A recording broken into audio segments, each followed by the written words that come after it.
ETF index mutual funds నేర్చుకుని stock మార్కెట్లో రాణించాలనుకుంటున్నారా? వెంటనే ఈ నెంబర్కి కాల్ చేయండి. నేను ఒక అబ్బాయిని ప్రేమించానండి. ఇద్దరం ఇంట్లో వాళ్ళకి తెలియకుండా లేచిపోయి వెళ్ళిపోయి అన్నవరం గుళ్ళలో పెళ్లి చేసుకున్నామండి. కొన్నాళ్ళు చాలా హ్యాపీగా ఉన్నామండి. తర్వాత తన ముందుకి బానిస అయిపోయాడు. నన్ను రోజు కొట్టడం అలా చేసేవాడండి. ఎన్నేళ్ళు ప్రేమించుకున్నారమ్మా మీ ఇద్దరు? 5 years అండి. ఏం చేస్తారమ్మా మీ ఆయన?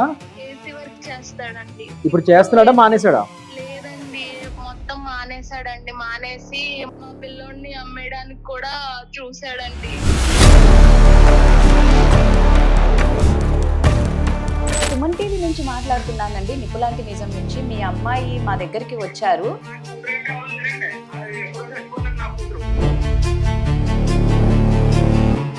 సత్యబాబు గారు, నేను ఒక్కటి చెప్తా వినండి సార్. మీ కూతురు మీద కోపం మీ మనవడి మీద చూపించకండి.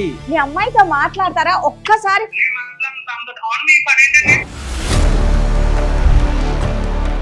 తల్లిదండ్రులుగా మీరు పట్టించుకోవటంలే. సమస్య వచ్చిందని మా దగ్గరకు వస్తే ఈ రోజు మమ్మల్నే ప్రశ్నిస్తున్నారు. తెలియక చేశాను నాన్న, నన్ను క్షమించి నీ కాళ్ళు అట్టుకుంటాను నాన్న. ఆ రోజు చెప్పాను ఆ అబ్బాయి మంచోడు కాదని. నేను సావు నువ్వు మా సంబంధం లేదేమని.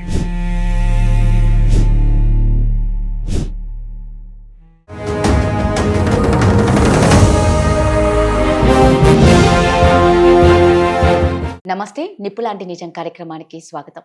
ఈరోజు మా దగ్గరికి వచ్చిన ఒక బాధితురాలు, ఒక అమ్మాయి అండి. ఈ అమ్మాయి జీవితం 2 అంచుల మధ్య నిలబడి ఉంది.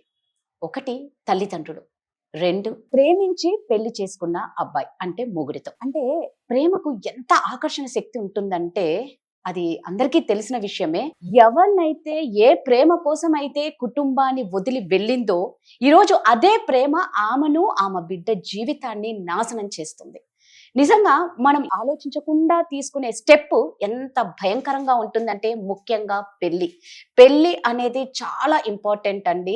అందుకే పెద్దవాళ్ళు చెప్పినట్లు వినండి అనేది ముఖ్య కారణం. అందుకే ఈ అమ్మాయి సమస్యకు పరిష్కారం ఎలా చేయాలి అన్నది ఈరోజు మనతో అడ్వకేట్ కృష్ణకాంత్ గారు ఉన్నారు, తర్వాత లైఫ్ కోచ్ రామ్మెట్టు గారు ఉన్నారు. వారి ద్వారా అమ్మాయికి ఒక సొల్యూషన్ ఇవ్వాలనే స్టార్ట్ చేస్తున్నాం. నమస్తే అండి. నమస్తే అండి. నేను ఇందాక అన్నట్లు ఒకసారి మనం అమ్మాయితో ఫస్ట్ మాట్లాడి అమ్మాయి ప్రాబ్లం ఏంటో తెలుసుకుని, అమ్మాయి ఏమో వాళ్ళ ఫాదర్ని కలవాలని అక్కడ ఇంట్లో యాక్సెప్ట్ చేయట్లేదు. ఒకసారి కాల్ చేద్దాం.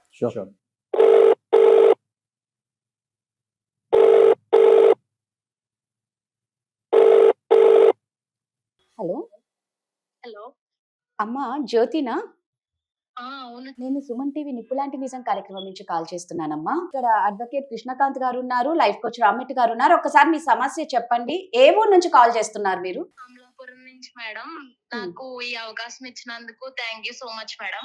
నేను ఒక అబ్బాయిని ప్రేమించానండి. ఎంతో కాలం నుంచి ఇద్దరం ప్రేమించుకున్నాం, కలిసి తిరిగాము, ఎంతో ఎంజాయ్ చేసాము. బానే ఉందండి. ఇద్దరం పెళ్లి చేసుకుందాం అని చెప్పి ఇంట్లో వాళ్ళని వెళ్ళి అడిగామండి. అడిగితే వాళ్ళు వద్దు అని చెప్పి అన్నారండి. వద్దు అన్నారని చెప్పి ఇద్దరం ఇంట్లో వాళ్ళకి తెలియకుండా లేచిపోయి వెళ్ళిపోయి అన్నవరం గుళ్ళలో పెళ్లి చేసుకున్నామండి. ఇద్దరం కొన్నాళ్ళు చాలా హ్యాపీగా ఉన్నామండి. బానే ఉంది. ఇద్దరం బాబు పుట్టాడండి మాకు. బాబు పుడితే అంతా బానే ఉంది. తర్వాత తన ముందుకి బానిస అయిపోయాడు. నన్ను రోజు కొట్టడం అలా చేసేవాడండి. ఎన్నేళ్ళు ప్రేమించుకున్నారమ్మా మీ ఇద్దరు? 5 years అండి. 5 years లవ్ చేసి ఇంట్లో నుంచి వెళ్ళిపోయి పెళ్లి చేసుకున్నారు. ఈ రోజు మీ ఆయన బాగా మందుకు బానిస అయిపోయాడు, నిన్ను కొడుతున్నారు. ఏం చేస్తారమ్మా మీ ఆయన? ఏసీ వర్క్ చేస్తాడండి. ఇప్పుడు చేస్తున్నాడా మానేశాడా? లేదండి, మొత్తం మానేశాడండి. మానేసి మందుకి బానిస అయిపోయాడండి. రోజు నన్ను కొట్టడం చేస్తున్నాడు. మా పిల్లోడిని అమ్మేయడానికి కూడా చూశాడండి. ఏంటమ్మా డబ్బు కోసం? డబ్బు కోసం నా పిల్లోడిని అమ్మేయడానికి ట్రై చేశాడండి. నేను పారిపోయి మా ఫ్రెండ్ దగ్గరికి వచ్చేసానండి. ఇప్పుడు నువ్వు ఎక్కడున్నావమ్మా? మీ ఆయన దగ్గర లేవా? లేనండి, మా ఫ్రెండ్ దగ్గరికి వచ్చేసానండి పారిపోయి. అమ్మ జ్యోతి, నువ్వు మరి పోలీస్ కంప్లైంట్ గానీ ఏమన్నా చేసావా? ఏది చేయలేదండి. నేను మీకే ఫోన్ చేశానండి. మీరు ఏదో ఒక నాకు సాయం చేయాలండి. అమ్మ జ్యోతి, తప్పకుండా చేస్తామమ్మా. ఫస్ట్ ఆఫ్ ఆల్ మీ ఫ్రెండ్ ఎక్కడైతే నువ్వు ఉంటున్నావో వాళ్ళ సహాయం తీసుకొని నువ్వు ఫస్ట్ పోలీస్ స్టేషన్కి వెళ్ళి అతని మీద గృహహింస చట్టం కింద 498A అంటే ఇప్పుడు అది BNS 85 అయ్యింది సెక్షన్. దాని పరంగా నువ్వు వెళ్ళి కంప్లైంట్ ఇవ్వమ్మా. ఫస్ట్ అండ్ ఫార్మోస్ట్ థింగ్, నీకు వాళ్ళు రక్షణ కల్పిస్తారు. అట్ ద సేమ్ టైం ఇక్కడ నువ్వు ఇప్పుడు హైదరాబాద్లో ఉంటున్నావు కదమ్మా. అవునండి. So Telangana women development and child welfare department ఉంది, అంటే మన ఉమెన్స్ కమిషన్ అని కూడా అంటాము. సో ఆ డిపార్ట్మెంట్ వారికి కూడా వెళ్ళి నువ్వు ఈ కంప్లైంట్ ఇవ్వమ్మా ఖచ్చితంగా. ఎందుకంటే వాళ్ళు నీకు ఒకవేళ అవసరమైతే తాత్కాలికమైన ఇది షెల్టర్ కానీ ఇదంతా ప్రొవిజన్ అండ్ ఇవన్నీ ఫుడ్ అవన్నీ కూడా చూస్తారు, నీ బిడ్డను కూడా చూసుకుంటారు. నువ్వు టెన్షన్ పడకు, ఎటువంటి సహాయం కావాలని మేము చేస్తాము. లేదంటే ఎలాగో మా సుమన్ టీవీ అడ్రస్ ఇస్తాం నీకు, నువ్వు ఇక్కడికి వస్తే మా ద్వారా కూడా మేము ఏం చేయగలుగుతాం అది డెఫినెట్ గా మేము హెల్ప్ చేస్తాం ఖచ్చితంగా. మా పిల్లోడిని నన్ను మీరే కాపాడాలండి. తప్పకుండా అమ్మా, డెఫినెట్ గా నువ్వు వాళ్ళు మమ్మల్ని అప్రోచ్ అయ్యో, మేము ఖచ్చితంగా నీకు ఇవాళ హెల్ప్ చేస్తాము అండ్ నీ సమస్యకు ఒక పరిష్కారం తీసుకొచ్చే విధంగా మేము ప్రయత్నిస్తాము.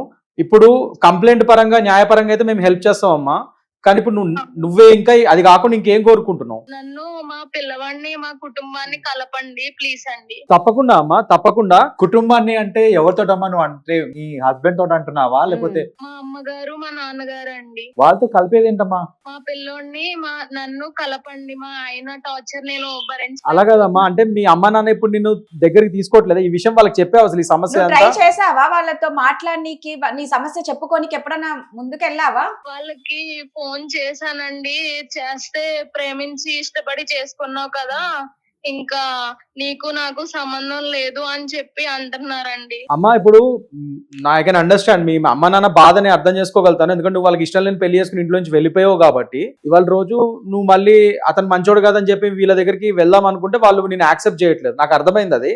కానీ మీ తండ్రి గారు అలాగని అలా కటువుగా మాట్లాడారని చెప్పి ఆయనకి నీ మీద ప్రేమ లేదని కాదమ్మా, అదొక బాధ అంతే. ఆ బాధలో అలా మాట్లాడారు. కుదిరితే ఒక చిన్న పని చేయమ్మా, నువ్వు మీ తండ్రి గారి నెంబర్, మీ నాన్నగారి నెంబర్ మాకు, మేము ఆయనతో మాట్లాడి ఇవ్వాలే, ఆయనతో మాట్లాడి మిమ్మల్ని ఆయన దగ్గర చేర్చే విధంగా మేము ప్రయత్నిస్తాం. ఇస్తానండి, మీరే ఎలా అయినా కలపాలండి. తప్పకుండా అమ్మా, తప్పకుండా. ఇక్కడ నాతో పాటు లైఫ్ కోచ్ రామ్మెట్టు గారు కూడా ఉన్నారు. మేము ఇద్దరం కలిసి మీ నాన్నగారితో మాట్లాడి మిమ్మల్ని మీ బిడ్డని మీ కుటుంబం దగ్గర చేర్చే విధంగా మేము ప్రయత్నిస్తాం ఖచ్చితంగా. ఇవాళ జ్యోతి చేస్తామమ్మా. జ్యోతి, మా ప్రయత్నం మేము చేస్తాము, కానీ ఆయనకి క్షమాపణ చెప్పడం నీ బాధ్యత. అది ఎందుకంటే తప్పు చేసావు నువ్వు తప్పు చేశాక ఇప్పుడు మీ రెస్పాన్సిబిలిటీ అని నువ్వు ఎలాగైతే అంటున్నావో మేము చేయాల్సింది చేస్తాము, కానీ మేము కలపడానికి చేసే ప్రయత్నంలో అపాలజీ చెప్పడం నీ బాధ్యత అమ్మా. అండ్ క్షమాపణ అడిగి ఇది ఇంకొకసారి ఇలాంటి తప్పులు చెయ్యను అని చెప్పి ఆ వేడుకోవడం అనేది అది నీ బాధ్యత, నువ్వు చేయాల్సిందే అమ్మా ఖచ్చితంగా. జ్యోతి, అలాగే ఇంకోటి చెప్దాం అనుకుంటున్నావమ్మా, నువ్వు చేసింది తప్పు మాత్రమే, నేరం కాదు. ఓకే, నువ్వు ప్రేమించి పెళ్లి చేసుకోవడానికి నేరం కాదు. నువ్వు నమ్మేవు అతన్ని, మోసపోయావు, అది నువ్వు అతను ప్రేమించడం వరకే నీ తప్పు. కానీ దాని తర్వాత పర్యవసనాలు ఏం జరిగాయి అనేది నీ నేరం కాదు, నువ్వు చేసిన నేరం కాదు అది. సో నువ్వు ఫస్ట్ ఆ బాధలోంచి బయటికి రామా, నువ్వు ధైర్యంగా ఉండాలి. ఎందుకంటే ఇప్పుడు నీకు ఒక బిడ్డ కూడా ఉన్నాడు, వాడి భవిష్యత్తు కూడా నీ చేతిలో ఉంది. సో నువ్వు ధైర్యంగా ఉండడం ఇంపార్టెంట్ చాలా. మీ తండ్రి గారితో ఇప్పుడు మాట్లాడి మేము మిమ్మల్ని మీ ఇంటికి చేర్చే విధంగా మేము ప్రయత్నిస్తాం ఖచ్చితంగా. ఎలా అయినా మీరే కలపాలండి. తప్పకుండా అమ్మా, నువ్వు నెంబర్ పంపి ఒకసారి మేడం గారికి, ఆ నెంబర్ కి పంపిస్తున్నానండి. ఓకే, జ్యోతి నెంబర్ పంపించిందండి, ఒకసారి కాల్ చేస్తా వాళ్ళ ఫాదర్ కి. ఓకే. అదేదో అంటారు చూడండి, ఒక సామెత ఉంటుంది, చేతులు కాలాక ఆకులు పట్టుకుంటే లాభం అన్నట్లు అయిపోతుంది. కానీ మన ప్రయత్నం అయితే మనం ఖచ్చితంగా చేయాలి. ఇక్కడ అమ్మాయి మనల్ని అప్రోచ్ బాధ వేస్తుంది, హెల్ప్ అడిగింది, చాలా బాధలో ఉంది అమ్మాయి.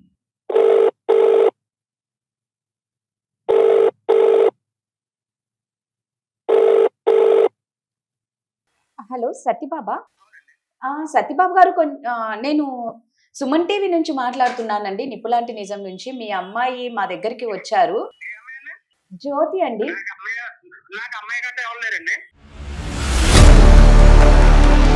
సత్యబాబు గారు, ఒక నిమిషం చెప్పేది వినండి. ఎంత కాదనుకున్న కూతురు, ఏమని ఒక్క నిమిషం అండి, కన్న కూతురు అండి, మీరు అలా ఒక్క సెకండ్ లో తేల్చి పడేస్తే కరెక్ట్ కాదు కదా సత్యబాబు గారు. కాదండి, మా కూతురు అంటే ఎవరు లేరండి, అది ఎప్పుడో చచ్చిపోయిందండి నా కూతురు. అయ్యయ్యో, అలా అనుకుంటే ఎలా అండి? నిజంగా పిల్లలే ప్రాణము, పిల్లలే సర్వస్వం అని బతుకుతారు తల్లిదండ్రులు. మీరు ఈ ఒక్క తప్పుకి మీరు అంత మాట అనడం కరెక్ట్ కాదు కదా. లేదండి, మా ఆ అమ్మాయికి ఉన్నారు కదండి, తండ్రుల్ని వదిలేసి వెళ్ళినప్పుడు మేము ఎంత షాప్ పడతామో తెలియదు కదండి అమ్మాయికి కూడా. ఆ అమ్మాయి వల్ల నేను 2 సంవత్సరాల నుంచి అండి ఊర్లో తలెత్తుకోవాలని తిరిగానండి. మీ బాధ మేము అర్థం చేసుకోగలము. సత్యబాబు గారు, నేను బాధపడ్డాను కదా, నా కూతురు కూడా బాధపడాలి అనేది కరెక్ట్ కదా. మీరు బాధపడ్డారు అని చెప్పి ఈ రోజు మీ కూతురు బాధపడాలి అని అనుకోవడం ఎంత మాత్రం కరెక్ట్ కాదు. ఒకటి చెప్తాను చూడండి సత్యబాబు గారు, మీ చెప్పండి. కూతురు తను చేసింది తప్పే, అది ఒప్పుకుంటాం మేము. కానీ మీరు క్షోభపడ్డారు, మీరు బాధపడ్డారు, నేను ఎంతైతే క్షోభపడ్డానో నా కూతురు కూడా అంతే క్షోభపడాలి అని, అది మీరు ఆలోచన కరెక్ట్ కాదండి, మార్చుకోండి. మీ రక్తం పంచుకొని పుట్టిన కూతురు తనను కాపాడాల్సిన బాధ్యత అండి మీది. ఎంతో అల్లరం ముద్దులు పెంచానండి తనని. ఏ సత్యబాబు గారు, లోటు లేకుండా చూశాను. సత్యబాబు గారు, నా పేరు అడ్వకేట్ కృష్ణకాంత్ అండి. ఇవాళ రోజు సుమన్ టీవీలో మీ కూతురు మమ్మల్ని అప్రోచ్ అయ్యారు. ఆవిడ ఒక చంటి బిడ్డను పెట్టుకొని ఇంట్లో నుంచి బయటకు వచ్చేసింది పారిపోయి. ఎందుకంటే ఒక దుర్మార్గుడిని పెళ్లి చేసుకున్నా నేను, వాడు అన్ని విధాలుగా నరకం చూపిస్తున్నాడు. ఆమె బిడ్డను కూడా అతను అమ్ముదామని ట్రై చేశాడంట. మాకు ఆమె చెప్తుంటే మాకే చాలా బాధగా వచ్చిందండి, చాలా బాధ అనిపించిందండి.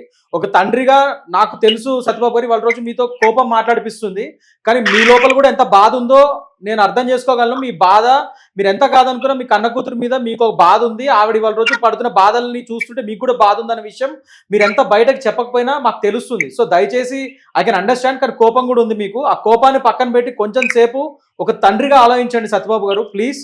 ఒక్క నిమిషం మీరు మాతో కొద్దిగా కోఆపరేట్ చేస్తే మీ కూతురుతో మాట్లాడిపిస్తాము. దాని తగ్గట్టుగా మీరు, ఎందుకంటే మేము ఎంత న్యాయపరంగా చట్టపరంగా మేము కాపాడగలిగినా ఒక తండ్రి ప్రేమకి మించిన ధైర్యం ఆ కూతురికి ఎవరు ఇవ్వలేరు, అది మీరు మాత్రమే ఇవ్వగలుగుతారు. లేదండి, నేను మాట్లాడండి అసలనే. సత్యబాబు గారు ప్లీజ్ అండి, యాజ్ ఎన్ అడ్వకేట్ గా అండ్ ఇక్కడ లైఫ్ కోచ్ రామ్మేట్ గారు కూడా ఉన్నారు. మేము సుమన్ టీవీ నుంచి కాల్ చేసి మేము రిక్వెస్ట్ చేస్తున్నాం సార్, ఎందుకంటే మీ అమ్మాయి పడే బాధ ఇవాళ రోజు అది అనర్వచనీయం, చాలా బాధలో ఉంది ఆవిడ. మీరు ఒకసారి ఆలోచించండి సార్ ఒక తండ్రిగా. ఎవరికైనా బాధ వస్తే తల్లిదండ్రులకి ఫస్ట్ చెప్పుకుందాం అని అనుకుంటారు. ఈ రోజున మీ కూతురు ఒక ఫ్రెండ్ వాళ్ళ ఇంట్లో ఆసరా తీసుకొని ఉంది అని అంటే చెప్పండి, వద్దండి. ఇంకా అమ్మాయిని నేను కూతురికి యాక్సెప్ట్ చేయలేనండి. మీరు జరిగిన దాని గురించి ఆలోచిస్తున్నారండి, జరగబోయే దాని గురించి ఆలోచించండి ప్లీజ్. తను చేసిన తప్పు గురించి ఆలోచిస్తున్నారు, మీరు పడ్డ క్షోభ గురించి ఆలోచిస్తున్నారు. ఇదంతా జరిగిపోయింది, జరగబోయే దాని గురించి ఒక్కసారి ఆలోచించండి, మీ మనసు ఖచ్చితంగా మారుతుందండి. సత్యబాబు గారు, నేను ఒక్కటి చెప్తే వినండి సార్. మీ కూతురు మీద కోపం మీ మనవడి మీద చూపించకండి. మీ కూతురు మీద మీకు కోపం ఉంది, నేను అర్థం చేసుకోగలుగుతా. అప్పుడు జరిగిన పర్యావసనాలు కానీ సిచ్యువేషన్స్ కానీ మీకు కోపం తెప్పించింది, అది నేను అర్థం చేసుకోగలుగుతా. కానీ ఆ కోపం మీ మనవడి జీవితంతో ఆడుకోకండి ఆ కోపం వల్ల. ఎందుకంటే మీ మనవడి జీవితం ఇవాళ రోజు మీ మనవడిని అమ్మాయిపోయాడంట, అమ్మాయిపోయాడంట. మీ అమ్మాయితో మాట్లాడతారా? ఒక్కసారి ఫస్ట్ కూతురుతో మాట్లాడండి ప్లీజ్, ఒక్క అవకాశం ఇవ్వండి అమ్మాయికి. నేను మాట్లాడండి, మీరు కలపగలండి. మీరు కలిపితే నేను వెంటనే ఫోన్ పెట్టేస్తున్నాను. సత్యబాబు గారు, ఫస్ట్ ఆ అమ్మాయి లైన్ లో ఉందండి, ఒక్కసారి మాట్లాడండి. అమ్మా జ్యోతి, ఒకసారి నాన్నతో మాట్లాడు. హలో, కట్ చేశారమ్మా, మళ్ళీ ఒకసారి ట్రై చేస్తాం. ఒకసారి ట్రై చేయండి. చూసావా అమ్మ జ్యోతి ఎలా అయిపోయిందో ఇప్పుడు నీ పరిస్థితి? మాకే బాధ వేస్తుంది. మేము ఎంత ప్రయత్నం చేయాలో అంత చేస్తాము.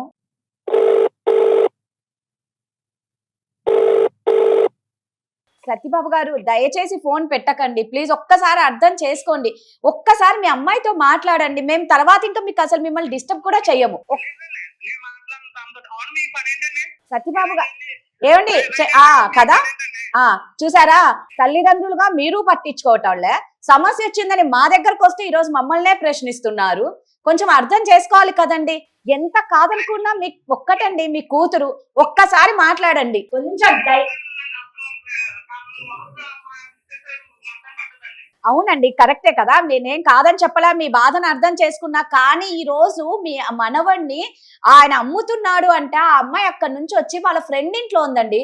కొంచెం బాధను అర్థం చేసుకుని అమ్మాయితో మాట్లాడండి. సత్యబాబు గారు, రేపటి రోజు మీ కూతురు ఇప్పుడు మీరు ఎటువంటి సహాయం చేయట్లేదని చెప్పి రేపటి రోజు మీ నుంచి ఎటువంటి రక్షణ లేదు, ఒక హెల్ప్ లేదనే విషయాన్ని ఆమె ఇప్పటికే బాధపడుతుంది. సో రేపు ఏమైనా అఘాయిత్యం చేసుకుంది అనుకోండి, జరగకూడదు ఏమైనా చేసుకుంది అనుకోండి, జీవితాంతం మీరే బాధపడాలి సార్. నేను చెప్తుంది అది, మీరు దయచేసి అర్థం చేసుకోండి. ఎందుకంటే ఇలాంటి కేసులు మేము చాలా డీల్ చేస్తూ ఉంటాం డే టు డే లైఫ్ లో. అందుకనే ఇక్కడ చాలా వాళ్ళు బాధలు ఉన్నప్పుడు ఆల్రెడీ డిప్రెషన్ లో ఉంటారు వాళ్ళు. మీరు ఇలాంటి టైంలో మన ఫ్యామిలీ మెంబర్స్ మనమే సపోర్ట్ ఇవ్వాలి.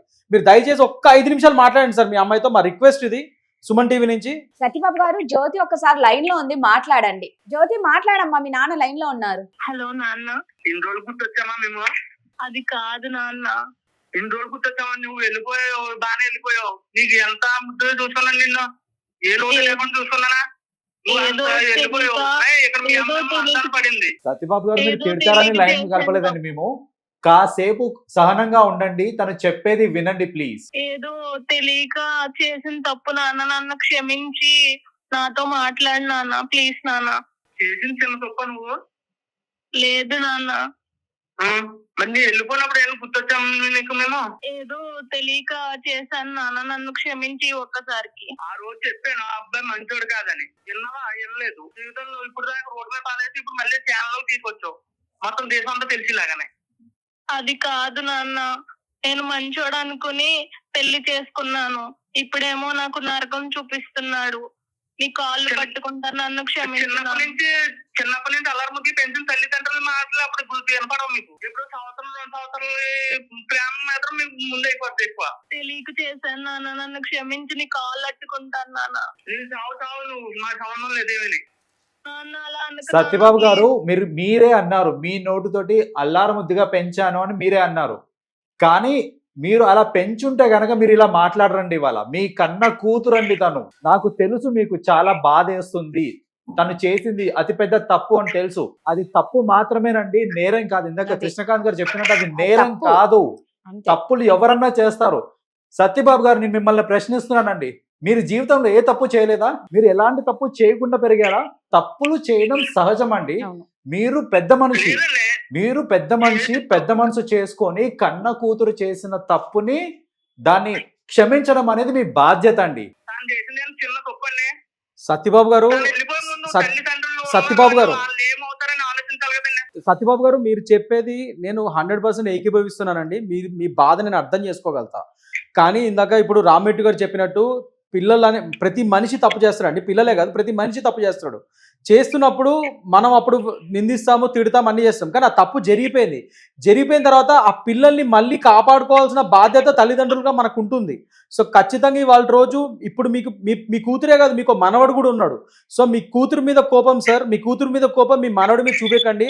ఆ పిల్లోడి బంగారు భవిష్యత్తు మీద చూపించండి. మేము రిక్వెస్ట్ చేసేది అదే, నేను కానీ సార్ కానీ ఇక్కడ ఉన్న మేడం గారు కానీ అందరం మేము మాట్లాడేది అది. మీ మనవడి మొహం చూసైనా మీరు కొద్దిగా ఆలోచించండి సత్యబాబు గారు. ఒక్కసారి మీ కూతురు బాధని వ్యధని వినండి ప్లీజ్. ఎంతమంది అండి మీకు పిల్లలు? నేను ఒక్కటే కూతురండి మాకు. ఒక్క కూతురు పెట్టుకొని మీకు క్షమించే అంత గొప్ప మనసు కూడా రాలేదు అంటే మీరు ఎంత కఠినంగా ఉన్నారో నాకు అర్థం అవుతుంది. అంటే మీరు పడ్డ బాధ అలాంటిదని మేము అర్థం చేసుకుంటాం. కానీ ఇప్పుడు మీ ఒక్కగానొక్క కూతురుకి ఒక కొడుకున్నాడు, అంటే మీకు ఒక్కగానొక్క ముద్దుల మనవడు. మరి ఆ మనవడిని రోజు ఆడు అమ్మేస్తున్నాడు. అసలు అంటే నాకు చెప్పడానికి కూడా బాధాకరంగా ఉంది. అయినా కూడా మీలో ఏ చలనం రాకుండా మీరు మొండిగా ఇలా ఉంటే మీ కూతురు ఎట్టెళ్తుంది ఒక్కసారి ఆలోచించండి. సత్యబాబు గారు మీకు సత్యబాబు గారు మీకు ఇప్పుడు ఉన్న కోపం ఏదైతే ఉందో ఖచ్చితంగా రేపు పొద్దున ఈ కోపం చల్లారుతుంది. కానీ ఈ రోజు జరిగే పరిణామాలు ఏవైతే ఉన్నాయో వాటిని వెనక్కి తీసుకోలేము. సో దయచేసి ఇదొకటి గ్రహించండి, మీ కోపం చల్లారుద్ది కానీ మీ బిడ్డ భవిష్యత్తు, మీ మనవడి భవిష్యత్తు ఈ రోజున ఏమైనా అయింది అంటే కనుక దాన్ని మళ్ళీ రివర్స్ చేయడం కుదరదండి. అండర్స్టాండ్ అండి. ఒక్కటి ఆలోచించండి, మీరు మీ ఒక్కగానే ఒక కూతురు తను. రామెట్టు గారు చెప్పినట్టు మీరు ఒక్కసారి ఆలోచించండి. ఎందుకంటే ఇవాళ రోజు మనము స్పర్ ఆఫ్ ది మూమెంట్ అంటాం, అంటే ఏదో కోపంలో ఆవేశంలో ఒక డెసిషన్ తీసుకుంటాం. కానీ రేపటి రోజు నేను ఇందాక చెప్పినట్టు ఆ అమ్మాయి కానీ ఆ పిల్లోడు కానీ ఏమైనా అయితే వాళ్ళకి ఆ బాధ మిమ్మల్ని జీవితాంతం వెంటాడుతుంది సార్. అందులో ఒక్కగానో కూతురు అంటున్నారు, ఒక్కసారి ఆలోచించండి సార్ దయచేసి. మేము ఇంతమంది రిక్వెస్ట్ చేస్తున్నాము. ఒక తండ్రిగా మీ యొక్క బాధను మేము అర్థం చేసుకోగలుగుతాం. మేము బయట వాళ్ళమే కరెక్టే, కానీ మీ బాధ మాకు అర్థమవుతుంది. ఎందుకంటే ఒక్కగానో కూతుర్ని మీరు ఎంతో అల్లారు ముద్దుగా పెంచి వాళ్ళ రోజు ఆమె మీకు చెప్పబెట్టకుండా వేరే వాడిని మీరు వద్దన్నా కూడా పెళ్లి చేసుకుంది. కానీ ఆ అమ్మాయి తప్పు చేసింది కరెక్టే, కానీ అది నేరం కాదు సత్యబాబు గారు. అంత నేరానికి మీరు ఆల్రెడీ ఆమె శిక్ష అనుభవిస్తుంది ఆ తప్పుకి. ఇప్పుడు మీరు కూడా కొత్తగా శిక్ష వేయకండి ప్లీజ్. దయచేసి ఒక్కసారి మీ అమ్మాయి వ్యధ వినండి, మాట్లాడండి. ఒక్కసారి దయచేసి వినండి ప్లీజ్. అమ్మ నువ్వు మాట్లాడమ్మా జ్యోతి, ఒక్క నిమిషం. జ్యోతి, నువ్వు మీ నాన్నతో ఏం చెప్పాలనుకున్నావు చెప్పమ్మా, ఏం కావాలనుకున్నావో అడుగు. మీరు అమ్మ ఉంటే చాలు నాన్నగారు. ఆ యదవని నమ్మి చాలా తప్పు చేశాను నాన్నగారు. నన్ను మీ దగ్గరకు తీసుకెళ్ళిపోండి నాన్నగారు. నేనైతే తీసుకెళ్ళను ఇప్పుడు అసలు. ప్లీజ్ నాన్నగారు, నన్ను ఒక్కసారికి క్షమించండి. నేను తీసుకెట్టుకుని మళ్ళీ అవమానం పడాలి ఊళ్ళోనే ఇక్కడ. నాకు ఆ యదవ వద్దండి. నాకు మీరు అమ్మ ఉంటే చాలు నాన్నగారు. ఈ ఒక్కసారికి క్షమించండి. సత్యబాబు గారు తన తప్పుని తను తెలుసుకొని పశ్చాత్తాపడుతుంది. మీరు కొత్తగా తప్పు చేయకండి, ఆలోచించండి. ఇప్పుడు మీరు ఒప్పుకోవట్లేదంటే మీరు తప్పు చేస్తున్నట్టే. తండ్రిగా ఒప్పుకోవడం మీ బాధ్యత అండి. తను మీ కన్న కూతురండి. అవునండి, కన్న కూతురే. ఏమండి ఎంతకాలం ఉంటారు మీరు ఇలా ఇంత కోపంగా? ఎంతకాలం ఉంటారు? ఎంతకాలం మీ బిడ్డను దూరం పెట్టాలనుకున్నారు? రేపు పొద్దున మీకు కావాలి అన్నప్పుడు మీ బిడ్డ ఉంటుందని అనుకుంటున్నారా? ఈ రోజు వద్దనుకుంటున్నారు, రేపు ఆ బిడ్డకి ఏదన్నా అయితే కావాలి అంటే బిడ్డ తిరిగి వస్తుందా? ఆ చిన్న మనవడు తిరిగి వస్తాడా? ఇప్పుడు వద్దని చెప్తాను కదండి. నాకు వద్దు, నా కూతురు లేదు, చచ్చిపోయింది ఎప్పుడు అని. సత్యబాబు గారు, మీరు ఇప్పుడు ఫోన్ చేసి సత్యబాబు గారు, అంతే. సత్యబాబు గారు దయచేసి ఒక్కసారి నా మాట వినండి. నేను ఏమంటున్నానంటే చెప్పండి. ఇవాళ సార్ ఇప్పుడు నేను ఏమంటున్నానంటే మీ కోపం మాకు అర్థమవుతుంది, కానీ పదే పదే మీరు అదే కోపాన్ని మీరు చూపించడం వల్ల అక్కడ మీరు జరిగిన దాన్ని మార్చలేరు. అట్లీస్ట్ జరగబోయేదన్నా మీరు మీ చేతిలో ఉంది. అది ఆమె భవిష్యత్తు, ఆమె కొడుకు భవిష్యత్తు ఇప్పుడు మీ చేతిలో పెడతా ఉంటుంది, తల్లిదండ్రులుగా మీ చేతిలో పెడతా ఉంటుంది. అది మీరు ఎందుకు యాక్సెప్ట్ చేయలేకపోతున్నారు? అండ్ ముఖ్యంగా నేను ఇక్కడ చెప్పేది ఏంటంటే సత్యబాబు గారు, మీ కూతురు మీరు అల్లారు ముద్దుగా పెంచుకున్న కూతురు, ఒకగానో కూతురు అంటున్నారు. ఆ అమ్మాయి ఇప్పుడు వాళ్ళ కొడుకుని వేసుకొని, చిన్న చంటి బిడ్డను వేసుకొని అనాథగా ఎక్కడో బతకడం మీకు ఇష్టమా అండి? మీ కూతురు ఒక అనాథలాగా మీ మనవడిని వేసుకుని ఎక్కడో ఎవరో ఇంట్లో ఉంటుంటే మీకు ఎలా ఉంటుందండి? నాకు అర్థం కాదు. అప్పుడు మీ పరువు పోదా? ఇన్ని రోజులు మీ బాధ అంతా మీ పరువు గురించి నాకు అర్థమైంది. మరి ఇప్పుడు మీ కొత్తగా మీ పరువు పోదా? మీ చుట్టుపక్కల వాళ్ళు ఏమనుకుంటారు? ఇప్పుడు ఆ కూతురు కష్టాల్లో ఉంది, మనవడిని వేసుకుని ఎక్కడో ఉంటుంది అనాథలాగా, ఈ తండ్రి పట్టించుకోవడం అనుకోరా అండి? ఒక్కసారి ఆలోచించండి సత్యబాబు గారు. ఉన్న పొరుగు అంతా అమ్మాయి వెళ్ళిపోయినప్పుడే తీసిపోయిందండి.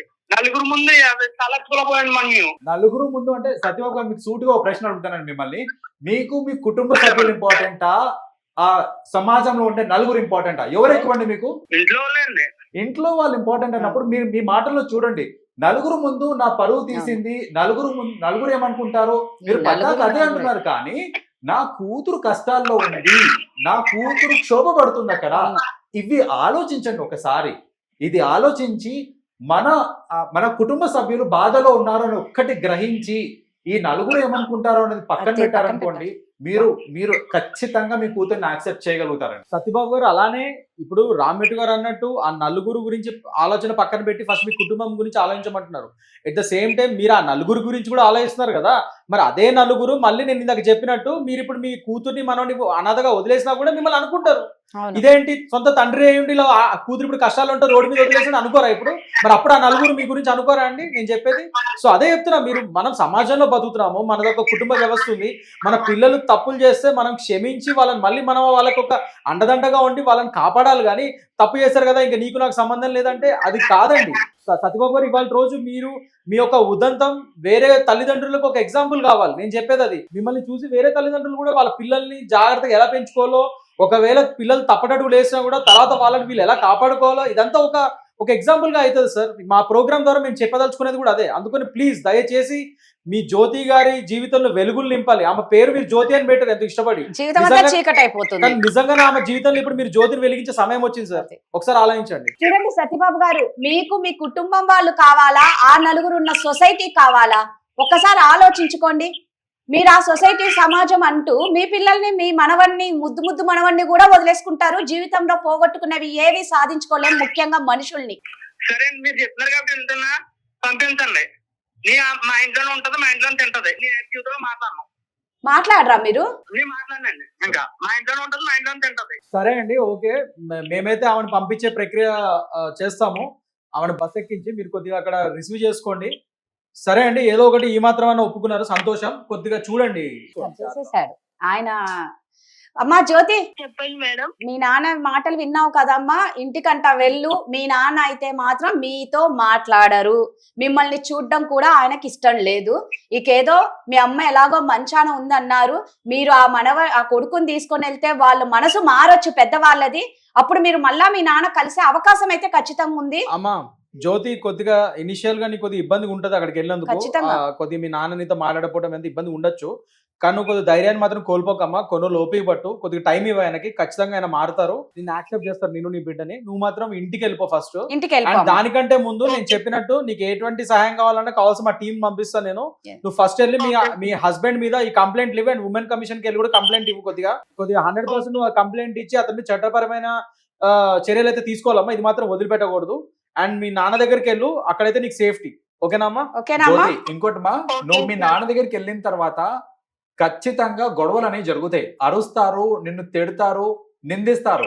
కానీ నువ్వు అవన్నీ మనసు పెట్టుకోకమ్మా. అవన్నీ కోపంతో జరిగే ప్రక్రియ అంతే. అయితే క్షమాపణ చెప్పి నువ్వు ఒక 4 రోజులు ప్రశాంతంగా ఉన్నావు అని అంటే మీ నాన్నకు కూడా ఆ కోపం అనేది తగ్గుద్ది. మీరు ఖచ్చితంగా కలిసి ఉంటారు, బాగుంటారు కూడా. So it is just a matter of time. So నేను చెప్పినట్టు నువ్వు కొంచెం నిదానంగా ఉండు. మీ నాన్న తిట్టినా సరే నువ్వు ఇంకా దాన్ని విన్నట్టు వదిలేస్తే. జ్యోతి, అంతా నీ చేతిలోనే ఉందమ్మా. ఎందుకంటే ఇప్పుడు నీ కొడుకు భవిష్యత్తు కూడా నీ చేతిలో ఉంది. సో నువ్వు అందుకనే ఓపిక్ గా పేషెన్స్ గా ఉండు. మీ నాన్న ఏమని అన్నా కూడా సార్ చెప్పినట్టు కొద్దిగా ఓపికగా ఉండము. నువ్వు మాత్రం ధైర్యం కోల్పోకు. ఏ బాధ ఉన్నా, ముఖ్యంగా చట్టపరంగా ఏదైనా మీ హస్బెండ్ నేను మళ్ళీ ఇబ్బంది పెడితే మాత్రం మా దగ్గర రా, నేను ఖచ్చితంగా నీకు హెల్ప్ చేస్తాను. కానీ నేను చెప్పినట్టు ఈ కంప్లైంట్స్ అయితే ఇచ్చేసి వెళ్లే ముందు. ఓకేనమ్మా Jyothi? Okay sir, okay madam. Okay అమ్మా. అంటే ప్రేమకి ఎంత ఆకర్షణ శక్తి ఉంటుందో చూడండి. అంత కని పెంచిన తల్లిదండ్రులు ఒకే ఒక కూతురు అన్నప్పుడు నిజంగా ఆ తల్లిదండ్రుల బాధ వర్ణనాతీతం. నిజంగా ఇలాంటి వాళ్ళు చాలా మంది అలాగే కదా, అంటే నమ్మిపోతారు, అవతల వాడి చేతిలో చంపబడతారు, లేదు అంటే వాళ్ళ పేరెంట్స్ మీద పగ పెట్టుకుంటారు, రకరకాలుగా జరుగుతూ ఉంటుంది. అంటే ఈ పరువు హత్యలు కూడా ఈ మధ్య ఎక్కువైతున్నాయి. ఇగో ఇలాంటి ఉదంతాలు అంటే ఏంటంటే, సరే కూతురు కానీ కొడుకు కానీ బయట వాళ్ళు ఏమో వాళ్ళ కమ్యూనిటీకి సంబంధించిన వాళ్ళు కాదో, లేకపోతే వాళ్ళకి ఎవరో సంబంధం లేని వాళ్ళని వాళ్ళకి తెచ్చిన సంబంధాలు చేసుకోకుండా బయట వాళ్ళని చేసుకున్నారని చెప్పి ఈ కోపం మీద ఉంటారు, కరెక్టే.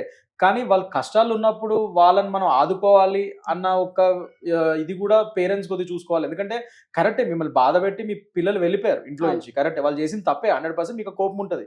కానీ నిజంగా వాళ్ళు మళ్ళీ కష్టాల్లో ఉన్నప్పుడు చూసుకుంటారు వాళ్ళని. రైట్. సో ఇక్కడ 2 తప్పుల గురించి మనం మాట్లాడండి. లైక్ 2 సైడ్స్ ఉంటాయి ఇక్కడ తప్పులు చెప్పాలంటే. యంగ్స్టర్స్ చేసే ఒక మేజర్ మిస్టేక్ ఏంటంటే, ఇలా ప్రేమ వివాహం చేసేటప్పుడు మనిద్దరం బాగుంటే చాలు, నీకు నువ్వు నాకు నేను, ఈ సినిమా డైలాగులు అన్ని కొట్టుకుంటూ ఉంటారు. మనకి ఎవరితో పని లేదు, మన పేరెంట్స్ కావాలంటే వాళ్ళే కన్విన్స్ అవుతారు ఫ్యూచర్ లో. లైక్ ఒక పిల్లడు ఎవరు పుట్టిన తర్వాత వాళ్ళు కన్విన్స్ అయిపోతారు, మనం పారిపోయి పెళ్లి చేసుకుందాము, వాళ్ళు కన్విన్స్ అవ్వకపోయినా పర్వాలేదని ఈ థాట్ లో ఉండి పెళ్లి చేసేసుకుంటారండి. అది యంగ్స్టర్స్ చేసే ఒక ప్రైమరీ మిస్టేక్. ఎందుకంటే సపోర్ట్ సిస్టమ్ చాలా ఇంపార్టెంట్. మనం ఒక సొసైటీలో ఉన్నాము అని అంటే support system important, and that starts with family. Family support చేస్తలేదని అంటే we cannot expect support from anywhere else. So youngsters చేసే తప్పు అది ఏంటంటే, ఎదురించి పెళ్లి చేసుకుంటున్నారు. మీరు కన్విన్స్ చేసుకొని పెళ్లి చేసుకోండి, పర్వాలేదు.